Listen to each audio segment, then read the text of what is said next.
Tribal విద్యార్థులకు అన్యాయం చేశారు. ఈరోజు నోటిఫికేషన్లు వేసి వాళ్ళ ల్యాండ్ లాక్కుంటున్నారు. ఇదంతా ఏం కనపడదు మీడియాకి. మీడియాకి ఏం కనపడుతుంది? 17 బల్బులు ఇచ్చాడు, ఆ గూడానికి కరెంటు తీసుకొచ్చారు కేంద్ర ప్రభుత్వం యొక్క పథకం ద్వారా. కాబట్టి ఈ దేశానికి ఆయన మహారాజు.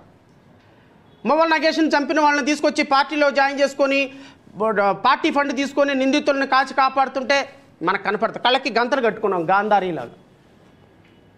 సుగాలి ప్రీతి కేసుని మొత్తాన్ని రాజకీయంగా వాడుకొని ఈరోజు కట్టమంచి రామలింగారెడ్డి మేనేజ్మెంట్ మొత్తాన్ని జనసేన పార్టీలో జాయిన్ చేసుకొని పార్టీ ఫండ్ తీసుకున్నాం. ఆ పాపకి అన్యాయం జరిగిపోయింది. ఇది కనపడుతుంది మన కళ్ళకి గాంధారీలా కళ్ళకి గంతలు కట్టుకున్నాం. ట్రైబల్ ఏరియాలో ఉండాల్సిన పోస్టులన్నీ తీసుకుని వెళ్ళిపోయి నాన్ ట్రైబల్ చేత ఫిల్ చేయించి కొన్ని వేల మంది ట్రైబల్ యువతకు అన్యాయం చేస్తున్నాం. ఇది కనపడదు, కళ్ళకి గంతలు కట్టుకున్నాం మీడియాకి. ట్రైబల్ ఏరియాలో ఉన్న ల్యాండ్లు మొత్తాన్ని తీసుకుని వెళ్ళిపోయి ల్యాండ్ ఎక్విజిషన్ సిస్టమ్ ద్వారా మొత్తం తీసుకెళ్ళి కార్పొరేట్ కంపెనీలకు దోచిపెడుతున్నాం. ఇది కనపడదు, మొత్తానికి మన కళ్ళకి గంతలు కట్టుకున్నాం. మనకు కనపడేది ఏంది? పవన్ కళ్యాణ్ గారు పర్యటన చేశారు, ముఖ్యమంత్రి గారు పర్యటన చేశారు, నారా లోకేష్ గారు వెళ్ళి ప్రజలకు హామీ ఇచ్చారు, ట్రైబల్ జీవితాల్లో వెలుగులు నింపేశారు. ట్రైబల్ జీవితాలు అద్భుతమైనటువంటి వెలుగులు. 17 కుటుంబాలకి కరెంట్ ఇచ్చేటప్పటికి ట్రైబల్ జీవితాలు మొత్తం వెలుగులు నింపిపోయినాయి. నేను ఇంకొక మాట చెప్పిన తర్వాత అసలు మాటలోకి వస్తాను. ఒకవేళ ముఖ్యమంత్రి పవన్ కళ్యాణ్ గారు అడిగితే నేను ట్రైబల్ జీవితాల్లో ఉన్నటువంటి పరిస్థితి ఏంటని అడిగితే నేను చెప్తా. ఇది ఆంధ్రప్రదేశ్ రాష్ట్ర ప్రభుత్వం అధికారికంగా 2019వ సంవత్సరంలో చంద్రబాబు నాయుడు గారు దిగపోయే సందర్భంలో అసలు ఆంధ్రప్రదేశ్ రాష్ట్రంలో ట్రైబల్ ఏరియాలో జీవితాలు ఎలా ఉన్నాయి అని చెప్పేసి మాజీ ప్రిన్సిపల్ సెక్రటరీ స్థాయిలో మాజీ ప్రిన్సిపల్ సెక్రటరీ బలియారావు నేతృత్వంలో వేసినప్పుడు ఆయన ఇచ్చినటువంటి report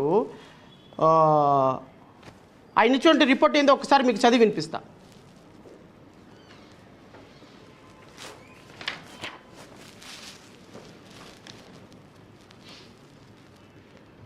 Despite the availability of Tenancy Act in the state, only oral and informal lease have taken place. A large number of tenants are not recorded in ROR, affecting also their access to credit, input subsidies, and so on and so. This was a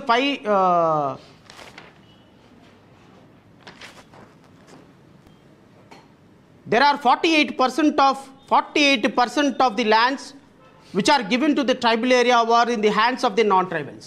Ante Ramarami 150,000 ఎకరాలు tribal ఏరియాలో ట్రైబల్స్కి ఇచ్చినటువంటి land non tribals ఆక్రమణలో ఉన్నాయి. ఎప్పుడు పవన్ కళ్యాణ్ గారు వీటన్నిటిని ముఖ్యమంత్రి గారు ఎప్పుడు వీటిని రిలీజ్ చేస్తున్నాం మనం? మీ ప్రభుత్వం ఇచ్చినటువంటి అధికారిక రిపోర్ట్లో 150,000 ఎకరాల్లో సుమారుగా 48% ల్యాండ్స్ 9 ట్రైబల్స్ చేతిలో ఉంటే మీ ప్రభుత్వం ఎందుకు చర్యలు తీసుకోవటంలా? అంటే ట్రైబల్ ఏరియాలో 1 ఎకరం కూడా నాన్ ట్రైబ్కి రిజిస్టర్ కాకూడదు, కానీ 1000 ఎకరాలు రిజిస్టర్ అయిపోతున్నాయి. ఎందుకు మీరు నిర్ణయం తీసుకోవటంలా? సార్, ప్రతి ట్రైబల్ ఏరియాలో నుంచున్న దగ్గర నుంచి నువ్వు ఎంత దూరం అయితే నడుస్తావో అంత దూరం నీతో సమస్యలు నడుస్తూనే ఉన్నాయి. ఇది 17 బల్బులకు సంబంధించిన విషయం కాదు, 17 ట్యూబ్లైట్లకు సంబంధించిన విషయం. అంతేకాదు, మీ మీడియా ఎలివేషన్స్ ఆపండి, వాస్తవాల్లోకి రండి. అంటే ట్రైబల్ ఏరియా అంటే అంత తమాషాలుగా ఉందా మీకు? అంటే దళిత బిడ్డలంటే అంత తమాషాలుగా ఉందా మీకు? 17 కుటుంబాలకి కేంద్ర ప్రభుత్వ నిధులతోటి బల్బులు ఇచ్చేస్తే ఈ దేశంలో ఈ రాష్ట్రంలో ట్రైబల్ని రక్షించడానికి వచ్చిన మహనీయుడు ఆయన. ఈ రాష్ట్రంలో ఈ ట్రైబల్ ఏరియాలని గిరిజనుల బతుకులు మార్చడానికి వచ్చినటువంటి ప్రభుత్వమా ఇది? ఈ సందర్భంగా నేను మువ్వల నగేష్ కుటుంబాన్ని, పార్వతి సుగాలి ప్రీతి వాళ్ళ మదర్ని, ట్రైబల్ ఏరియాలో సమస్యలు ఎదుర్కొంటున్న ఈ మొత్తం ఎవరైతే ఈరోజు 4,000 మంది యువతకు రావాల్సినటువంటి పోస్టులు మొత్తాన్ని తీసుకెళ్లి గిరిజన ప్రాంతాలకు కలిపారో, గిరిజన ప్రాంతాల్లో నోటిఫికేషన్ల ద్వారా ఈరోజు భూమి పోయి భుక్తి లేక ఏడుస్తున్నారో ఈ 1000 మంది, వీళ్ళందరూ కూడా రేపు నవంబర్ 26వ తారీఖున విజయవాడలో జరిగేటువంటి చలో స్వరాజ్య మైదానానికి ఆ రోజు రావాలని నేను ఆహ్వానిస్తున్నా. వారు కూడా అంగీకరించారు, ఖచ్చితంగా వస్తారు. బాబాసాహెబ్ అంబేద్కర్కి వారి వినతిని చెప్పుకోమని రేపొద్దున పిలుస్తున్నాను నేను. బాధితులందరూ కూడా, మీ ప్రభుత్వం హామీలు ఇచ్చి నెరవేర్చొచ్చిన బాధితులందరూ కూడా రేపొద్దున నవంబర్ 20వ తారీఖున డాక్టర్ బిఆర్ అంబేద్కర్ విగ్రహం దగ్గరకు వస్తారు. ఎస్, వాళ్ళకి సంబంధించినటువంటి బాధలు చెప్పుకుంటారు. ట్రైబల్ ఏరియాలో ఉన్న సమస్యలు కోకొల్లలు సార్. దయచేసి నేను మీడియా సోదరులను కూడా కోరుతున్నాను, మిమ్మల్ని చేతులు అర్జించి నేను వేడుకుంటున్నా.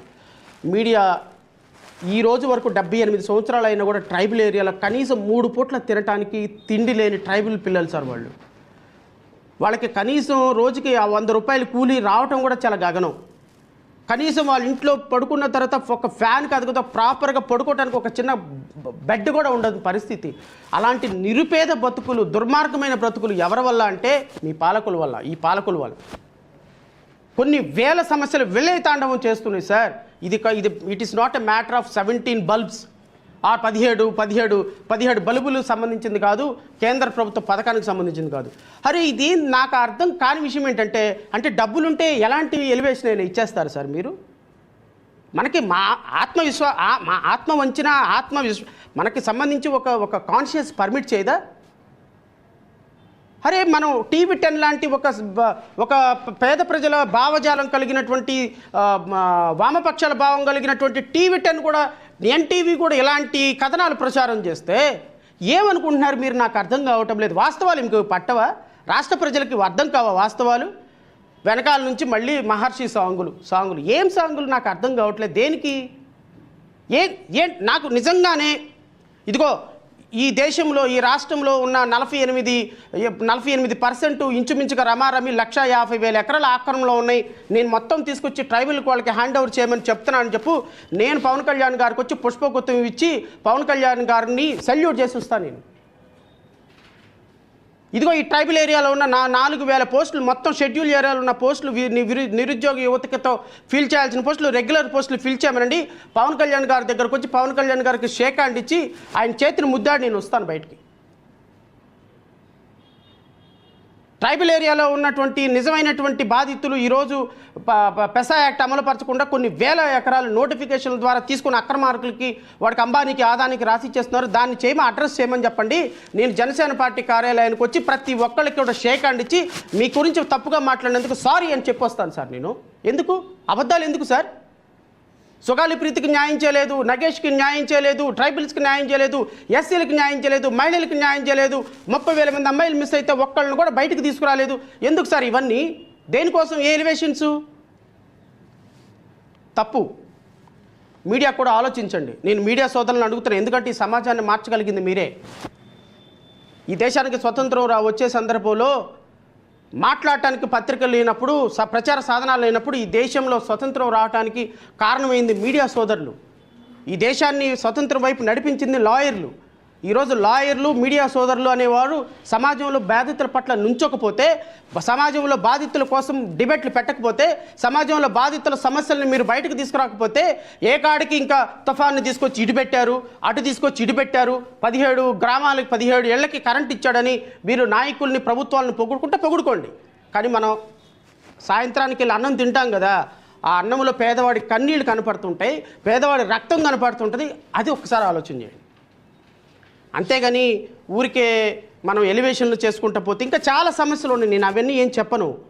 కానీ ఈరోజు జరుగుతున్నటువంటి పరిస్థితుల్లో నిరుపేదవాడి కష్టం తరపున నిలబడటానికి ఎవరు ఉండటంలా. రేపు నవంబర్ 26వ తారీఖున జరిగే చలో స్వరాజ్ మైదానంకి రాష్ట్ర వ్యాప్తంగా తరలి రావాలని, అంబేద్కర్ విగ్రహాన్ని ప్రొటెక్ట్ చేసుకోవాలని, ఇలాంటి బాధితులందరూ, రాష్ట్రంలో ఉన్నటువంటి బాధితులందరూ కూడా ఆ రోజు డాక్టర్ బిఆర్ అంబేద్కర్ దగ్గరకు వచ్చి ఆయన సమస్యని మనం వినాలి, మన సమస్య ఆయనకి చెప్పాలి. ఎందుకంటే చాలా దుర్భరమైన పరిస్థితిలో ఉన్నాడు ఆ మహనీయుడు. ఆ మాన్యుమెంట్ని కనుక మనం ప్రొటెక్ట్ చేసుకోకపోతే చేయలేండి. ఆ బాధితుడిని కనుక మనం ఆ మహనీయుని కనుక మనం ప్రొటెక్ట్ చేసుకోకపోతే ఖచ్చితంగా ఇది ఒక చారిత్రాత్మక తప్పిదం అయిపోతుందని అయితే నేను అనుకుంటున్నాను. అయితే సోదరులకి నేను, రాష్ట్ర ప్రజలకి నేను ఈ సందర్భంగా రాష్ట్ర ప్రజలకు